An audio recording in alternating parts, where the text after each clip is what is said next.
All right, this morning we're going to discuss how to use OR in a case when statement. And depending on where you read, I stumbled across a blog a long time ago that was claiming you couldn't use case when in, OR in a case when statement, which is incorrect. Now, of course, it may be like certain editions of SQL Server you can't, but we'll go over some other options as well, just in case.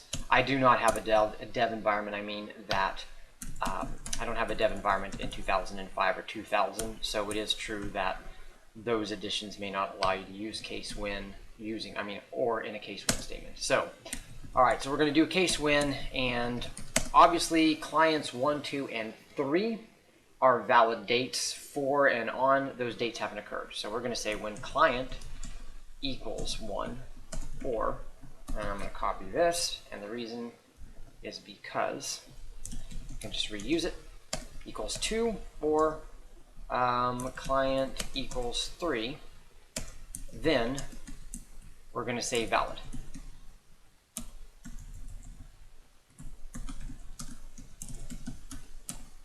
Else invalid.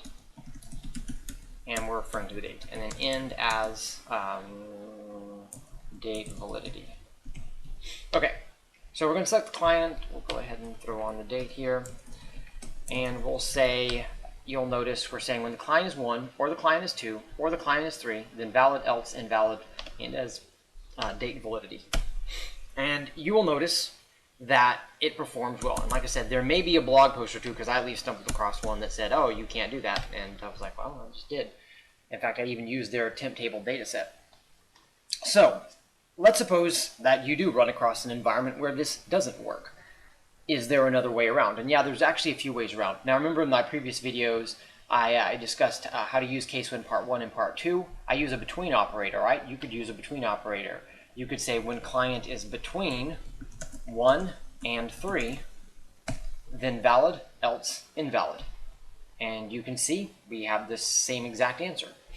The other operator that you can use in a case when is the in operator. We could say in 1, 2, 3, then valid and invalid.